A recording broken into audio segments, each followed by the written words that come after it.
Olá pessoal, tudo bom com vocês? Me chamo Anderson Teixeira. Estamos aqui em mais um vídeo. Hoje nós vamos falar do oitavo, ou melhor, nono mandamento da filosofia quadrante, que é o infinitivismo em incitação. Aqui é a antinomia, né, a dualidade dentro do processo possuitivo da filosofia quadrante. Lembrar? Possuições. Existe um primeiro mandamento, que é uma primaridade, e eu tomo aqui o primeiro mandamento a partir da esquemática judaica das primícias, é uma primícia ontológica, e tudo termina no alcance ontotrinitatis. E entre a primaridade, entre a primícia e o alcance, temos 8 possuições ontológicas. 8. E a última possuição ontológica é o infinitivismo em incitação. Eu vou ler meu livro, A Teoria do Acatamento, onde eu abordo essas minhas especulações metafísicas. Abre aspas para mim. Quando observarmos a criação, uma pergunta nos vem à consciência. Seria a criação eterna? Isto é, será que ela sempre existiu? Segundo o filósofo e teólogo São Tomás de Aquino, sim, a criação é hábil a eterno, ou seja, a criação é coeterna com o Criador, em proter, desde a eternidade meontológica. Ou seja, aí abre parêntese, infinita potência passiva na nous da infinita potência ativa, fecha parêntese. Eis o primeiro motor imóvel Trinitatis. Essa afirmativa possui validez se assumirmos o princípio aristotélico de ato e potência. Portanto, dentro de uma dualidade antinômica, na dança entre o sim e o não, como defendeu Calbart, a criação é eterna e a criação não é eterna. Vou explicar. Segundo Mário Ferreira dos Santos, os possíveis estão simultaneamente e atualmente contidos no poder infinito do ser absoluto. Logo, ao observarmos o dogma axiomático vetorial da criação, com a ajuda de Aristóteles, o paradoxo do sim e do não coexistem. A criação é semper fuit in potentia, sempre existiu em potência no ser absoluto, o Deus trino, ou triuno. Então assumimos, teologicamente, o mundo ideal, que está fora da caverna cercacional ou criacional imperfeita, aquedalisticamente na mente divina trina. Porém, se afirmarmos que a criação é semper fuit in actum, deificaremos a realidade, colocando a realidade das formas acatamentais como absoluto. E isso é ontologicamente possível. Todo ser, a realidade contingência. Logo, tudo que sistentiza-se cronotopizando-se Dasein Sosein, o termo aqui Dasein Sosein é o ser aí sendo, viu gente? É limite. Então, o ser aí sendo é limite, é finitivista, assumindo o oitavo mandatário, né?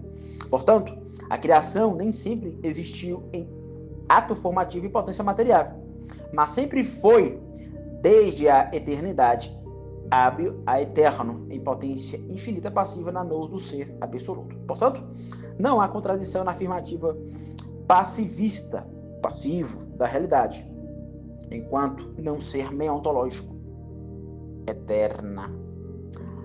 A cosmogonia judaica antiga afirmou: no princípio criou Deus, aristotelizantemente, a criação ex nihilo. Eu estou lendo assim, gente, porque eu estou lendo no celular, as letras são minúsculas. Meu livro físico ainda vai chegar. Mas continuando aqui, ó. O que houve foi a infinita potência passiva, na nous, infinita potência ativa, eterna, atualizando a potência infinita para um ato finito relativo. A infinita potência passiva, meon, cronotopizando-se sistentemente, deixando de não ser meon para ser onticontológico. Aqui temos o quadrante metafísico. Te-ontologia, nous divina, me-ontologia, não ser, acatamentologia, ser ontico formal menor, e ontologia, ser ontológico formal maior. Entretanto, entre o fuit semper, sempre existiu, e o non semper, nem sempre existiu, há a dialética positivante do sim e do não. E entre o sim e o não, há o meon, não ser, que não é o mesmo que o nada absoluto, que é impossível, pois alguma coisa há. Ex nihilo, nihil fit, nada surge do nada. Enfim, sim, podemos afirmar que a criação sempre existiu em potência e nem sempre existiu em ato. Portanto, São Tomás de Aquino está lógico e ontologicamente correto. A criação é eterna em Deus e sua atualização aconteceu a partir do primeiro princípio, não movido, no ato puro de onipotência ativa. Pois se negarmos o Deus absoluto, cairemos no nada absoluto. E o nada absoluto, sem nenhum poder, nada pode fazer. Pois não é ser finito, muito menos infinito. Pensando um pouco mais, o infinitivismo possui dois moveres em potência. Um no uno, para trás, e dois na oposição, para frente. Como eu já demonstrei que a criação sempre existiu, para trás, em potência do vir a ser, em ato finitivista, a coroa da criação, transcendentalmente falando, também continuará existindo. No princípio consumatório é eterno. Logo, não é loucura falar como salmista. E eu disse, citando aqui Salmos 82, verso 6. Eu disse, vós sois deuses, e todos vós sois filhos do Altíssimo. O próprio Jesus reverberou os sois deuses quando disse em João 10, 35. Pois, se a lei chamou deuses aqueles a quem a palavra de Deus foi dirigida, e a Escritura não pode ser anulada. A sabedoria judaica, nos ilumina. O ser Deus é para frente, continuando existindo eternamente, sempre possui todos os atributos que Deus possui. Pois, depois da morte, na eternidade, seremos eternos. Mas não serei onipotente. Caso isso acontecesse, eu estaria defendendo a quebra da oposição natural entre criatura e criador. Continuando, gente. Todo ser ente, esse intermediário, esse sujeito, possui uma incitação fenomenativacional. É um fomento meontológico, né? Meontological. Então, todo ser ente, esse intermediário, esse sujeito, esse aqui é a tripartição do ser, eu já falei sobre isso aqui no meu canal, possui uma incitação fonemativacional, sugestiva no infinitivismo, para trás em potência no ser absoluto trino. Mas o ser sujeito almático, egocentral, que possui uma preocupação última, continuará existindo sem o fim. Pois somos deuses, pós-morte. Seremos abertos ao princípio teologal do sois deuses eternamente. Essa dimensão nos foge racionalmente, pois existir para sempre é algo que não é palpável empiricamente aqui e agora. No aqui e agora, o fim é sempre o que nos resta. Não é em vão que tudo termina como alfa e ômega no ocultamento, nossa desordem última. A morte é ocultação, o mistério para qualquer ser sujeito. O não ser veio a ser para deixar de ser para a morte no encontro quinariologal de ultimacidade nixamasial. Para onde eu vou? Hoje consigo compreender o tema heideggeriano da angústia, por ser análogo ao vetor de desordem entrópica na minha filosofia quadrante, o ocultamentalizar-se. Por isso, misturando Aristóteles com Doiver e Maria Ferreira dos Santos, na incitação infinitivista, sempre em potência, seja para frente ou para trás, se qualifica na lei do 10 ou na unidade transcendental e na norma pística. Esse mandamento mostra-nos como a lex, ou seja, a lei, né, nos dá saúde para além do imanentizar-se desordenante. Então, a lei da unidade transcendental e o aspecto modal pístico são aí dimensões ontológicas que puxa esse mandatário. E ao lidar com o infinitivismo em citação, temos que lidar com a desistência, a renúncia. Ou seja, se seremos eternos, deixaremos de ser. Lembra do Heidegger? O ser aí. O ser aí está no movimento antecipante para frente e deixará de ser, enquanto ato aqui agora finito. Então, se deixará de ser, existe uma renúncia, uma desistência. É assistência enquanto renúncia. Eu continuo. O penúltimo croma é a militância, da criação, enquanto enatos. A criação milita contra toda desordem quedal.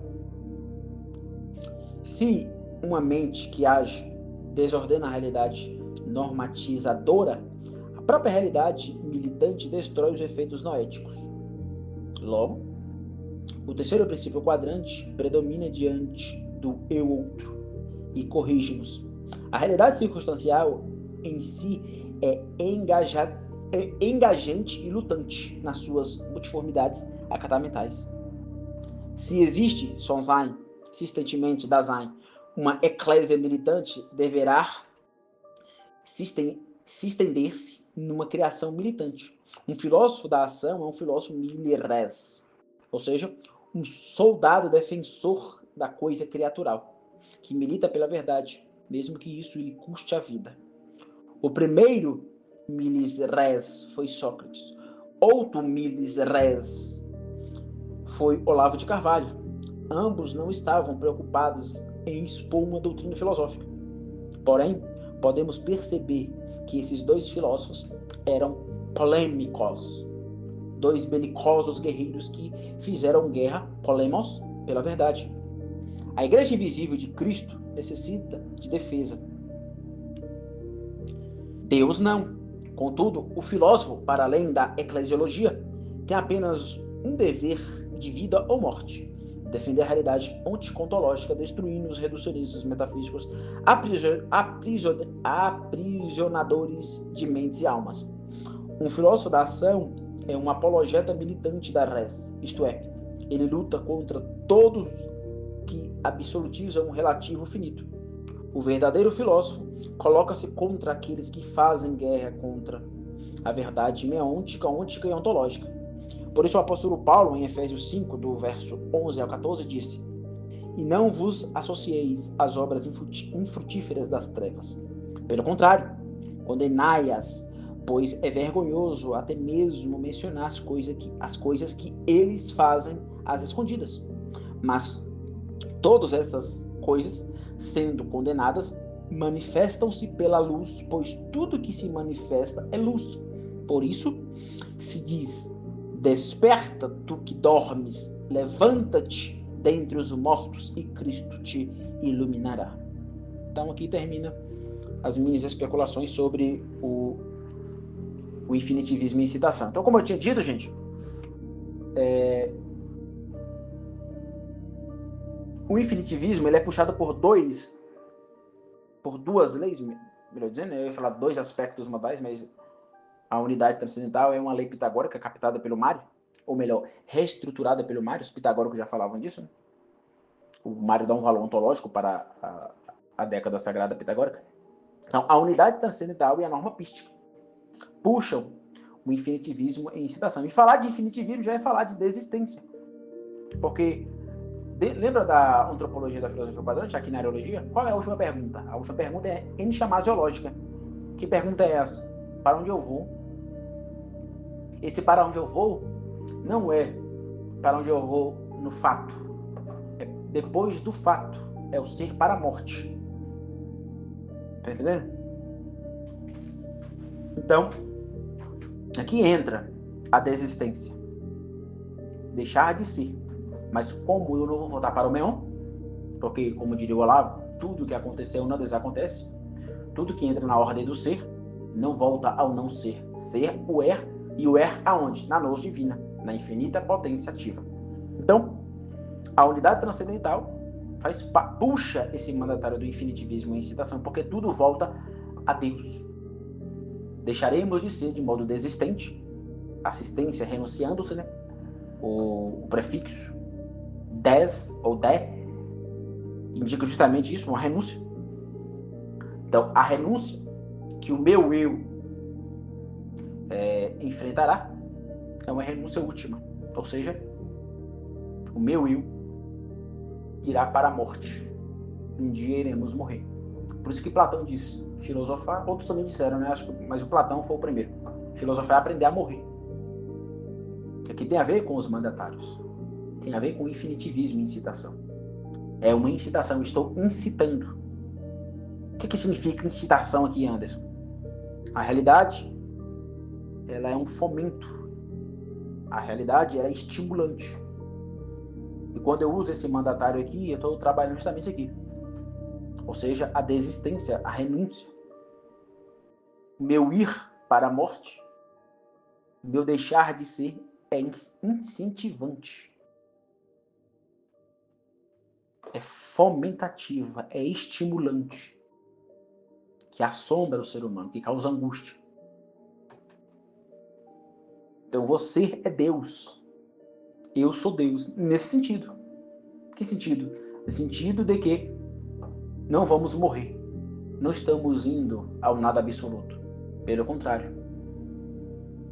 Pelo contrário. É só o começo. Para onde eu vou? Depois dessa pergunta, quando eu morrer, é só o começo. A vida, você provavelmente, o ser humano ele vive hoje, né? Até seus 70 anos. Isso é um nada perto do que está por vir. Então, o infinitivismo está me incitando. Só que isso não se aplica apenas ao eu, aplica a toda a realidade, ou seja, aplica a toda tripartição do ser, porque nada escapa da nous divina. Então, uma simples pedra que caiu na ordem do ser aí na realidade não se tornará não ser, porque ela não irá desacontecer.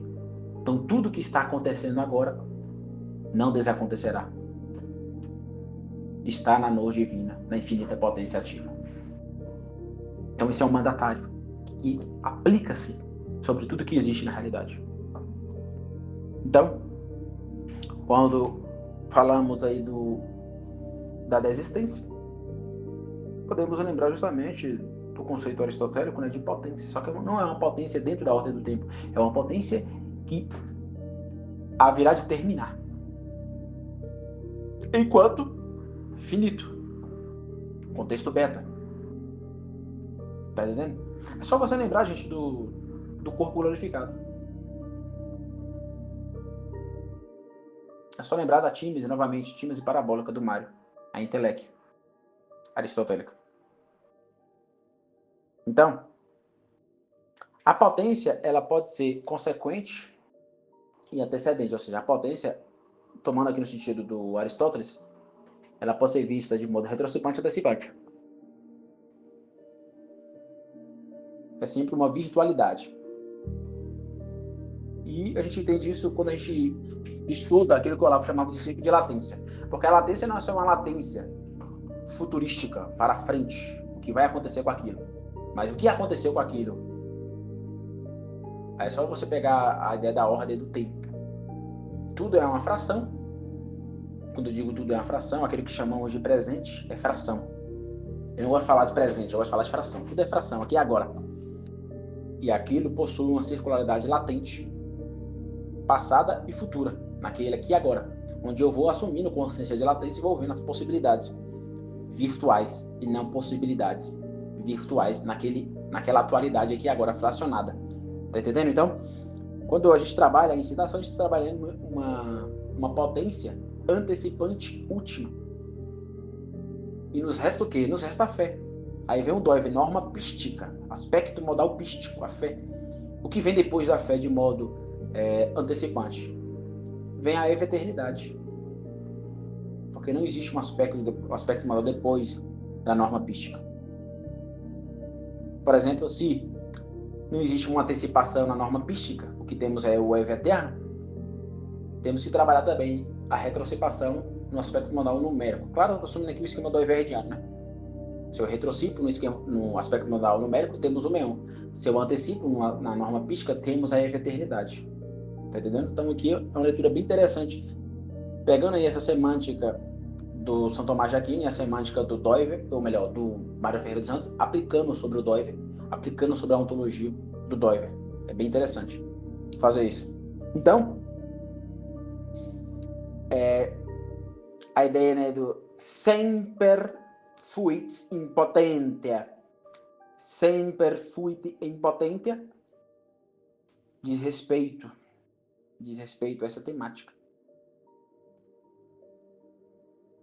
Sempre existir, claro, em potência, na infinita potência passiva no meon, na nous divina. Mas existe o Eve eterno.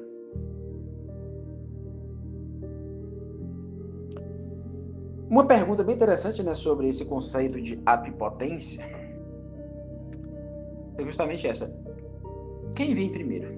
O ato ou a potência?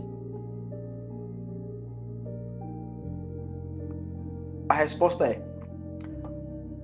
a potência, tomada aqui meontologicamente, é primária.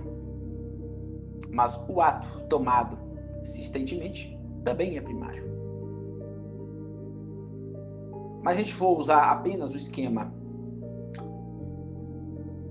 filosófico geral ontico-ontológico, o que vem primeiro é o não ser. Mas se a gente fala de vir primeiro, já estamos dando categorias de ser para o não ser. Se o ser possui, ou melhor, se o não ser possui alguma categoria de ser, não ser já não é ser. Então não faz sentido. Não faz sentido falar, por exemplo, não faz sentido falar de tempo dentro da ordem da eternidade. Não faz sentido. O que existia antes do tempo? Existia tempo antes do tempo? Não faz sentido nenhum. Então, se a gente for tomar aqui a assistência, o que vem primeiro é o ato. Esse ato que possui de modo substancial matéria e forma. E o sínodo é muito importante.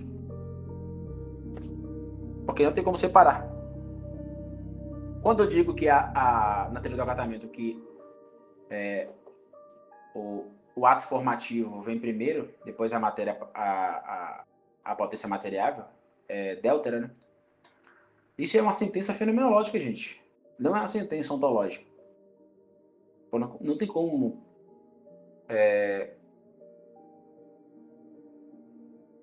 colocar em graus de primaridade e secundaridade o sínodo entre matéria e forma.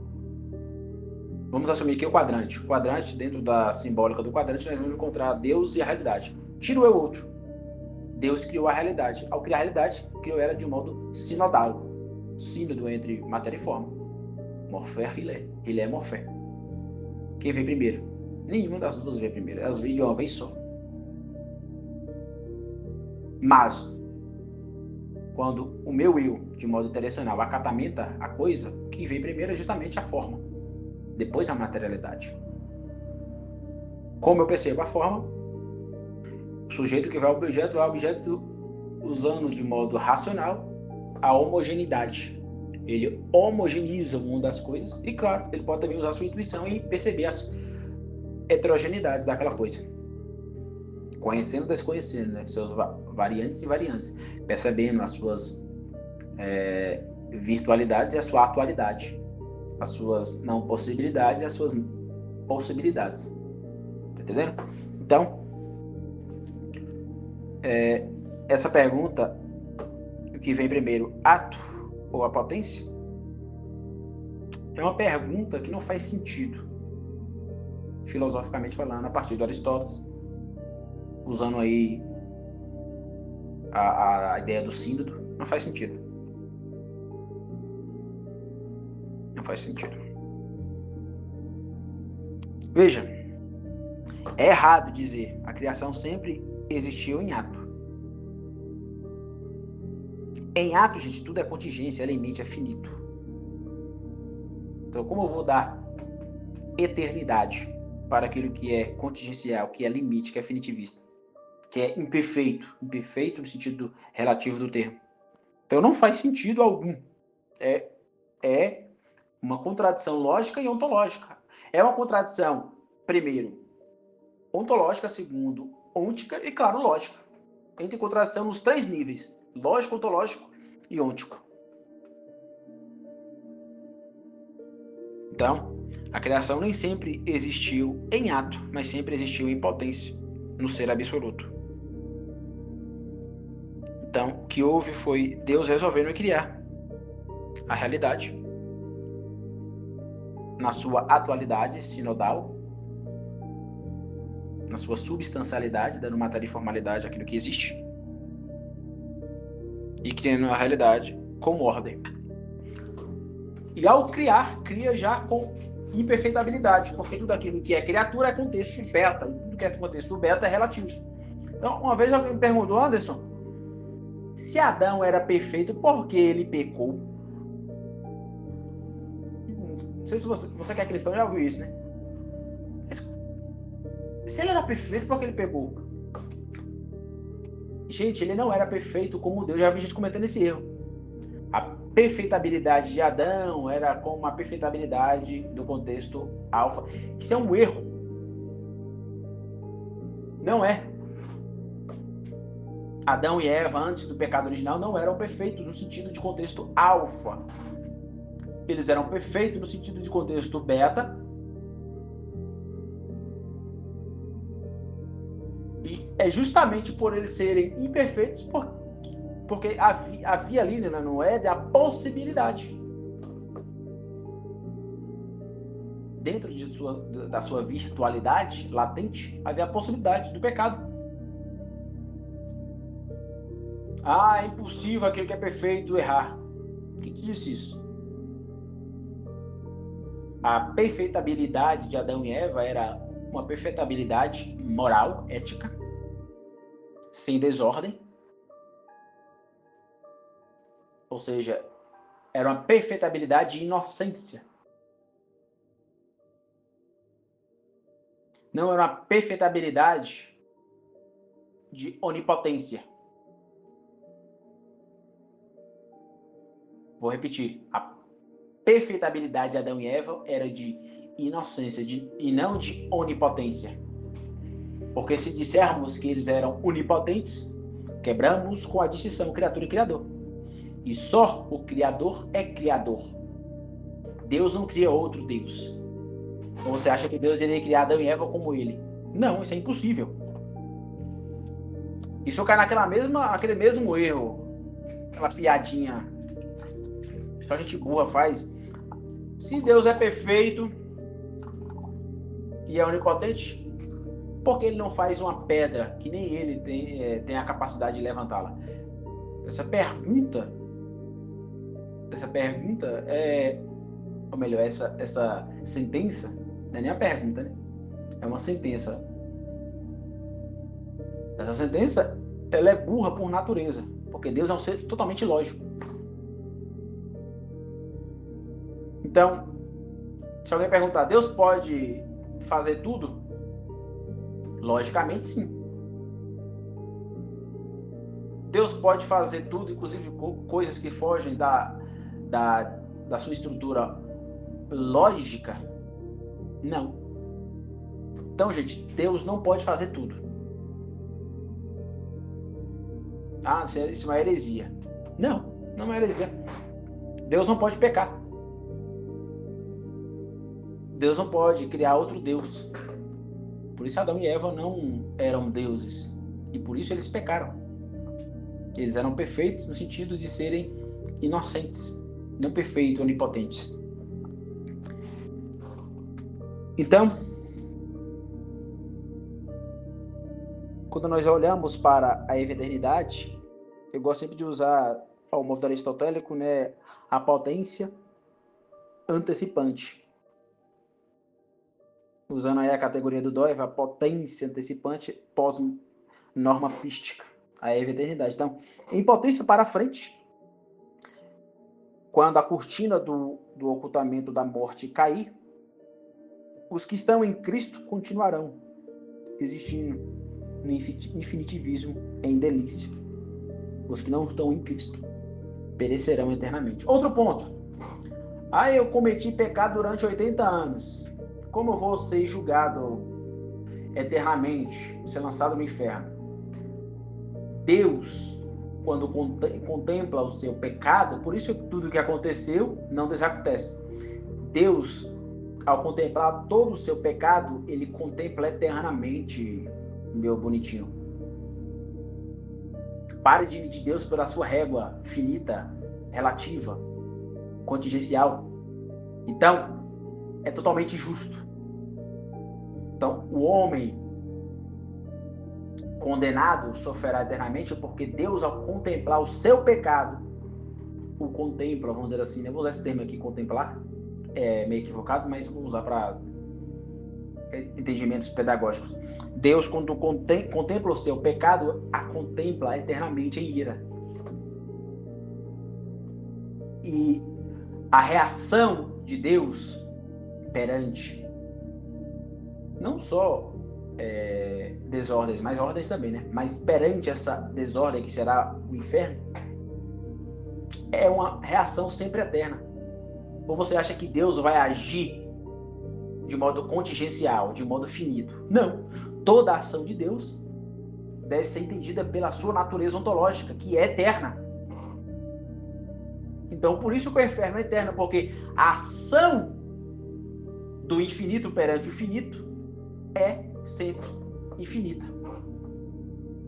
Tá entendendo? É só você esquecer o eu e lembrar quem é Deus que você entende do porquê o inferno será eterno.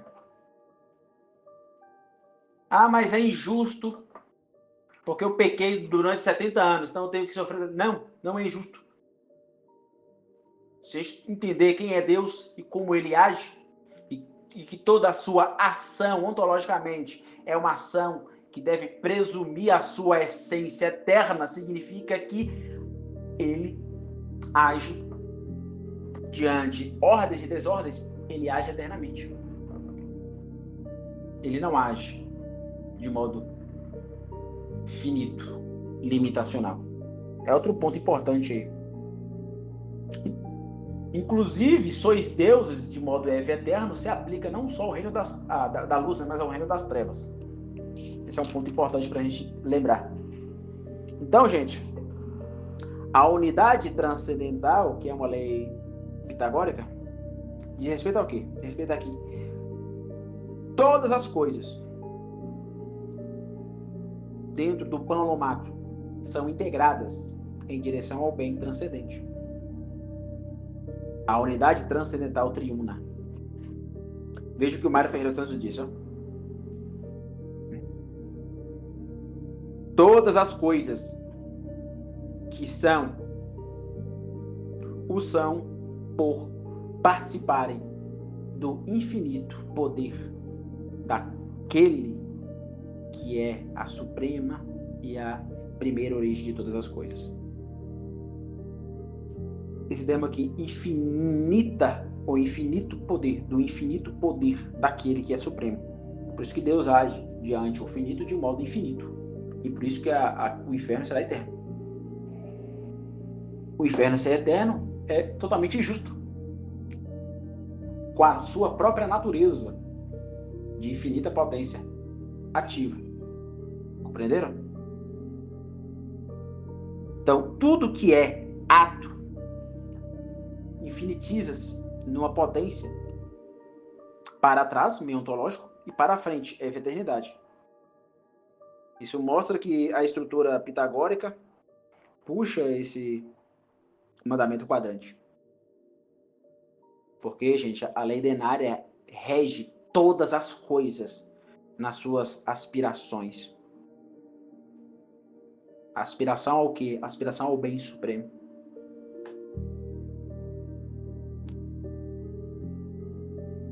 O que é a fé? É uma confiabilidade fiducial, uma lealdade última. É uma certitude por isso que o apóstolo Paulo diz: fé é o firme fundamento das coisas que não se vê. Por que não se vê?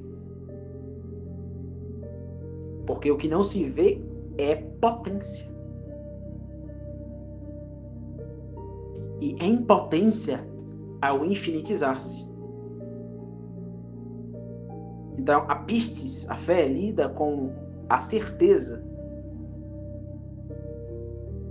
que sobrepuja todas as coisas terrenas no infinitivismo potencial. É por isso, gente, que um teólogo chamado Paul Tillich disse o seguinte: consciência da finitude está incluída a consciência de sua infinitude potencial. Ele diz, Paul Tillich, que é tido aí como um teólogo liberal, os fundamentalistas odeiam o cara. Mas é rebanho de gente burra que vai estudar o Paul Tillich e não sabe que o cara está trabalhando ali questões ontológicas, do idealismo filosófico alemão, a própria fenomenologia. Paul Tillich, ele deve ser tratado como um filósofo da religião, não um teólogo. Aí o cara vai ler Paul Tillich e não entende nada, fala que nem o Tillich, eu já vi os professores de teologia falar nisso, nem o Tillich entendeu o que ele escreveu. Na verdade, tu que não entendeu. É que os teólogos brasileiros, pelo menos os protestantes, eles negligenciam a filosofia, acham que não precisa de filosofia, aí falam umas merdas dessas. A maioria dos teólogos brasileiros são analfabetos filosoficamente falando. E se você é teólogo, você é protestante, que é teólogo, ou aspira a ser teólogo, e que não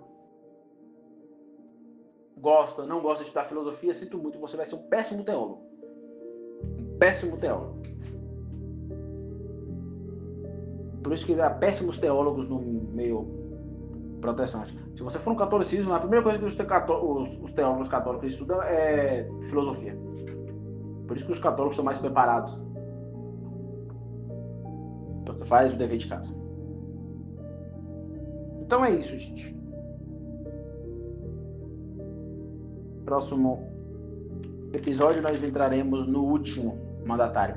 Aí eu vou tentar trazer uma explicação de todos as leis ontológicas, os aspectos modais, as categorias aristotélicas, né, que também são leis ontológicas, todos que puxam. São, ao todo, 20 leis advindo do Mário, do Aristóteles e do Doivre, que puxam aquilo que é dado, a aptidão para existir, o horizontalismo, a unifocácia, a compreensão, a presença, a positividade, o finitivismo, o infinitivismo e o alcance.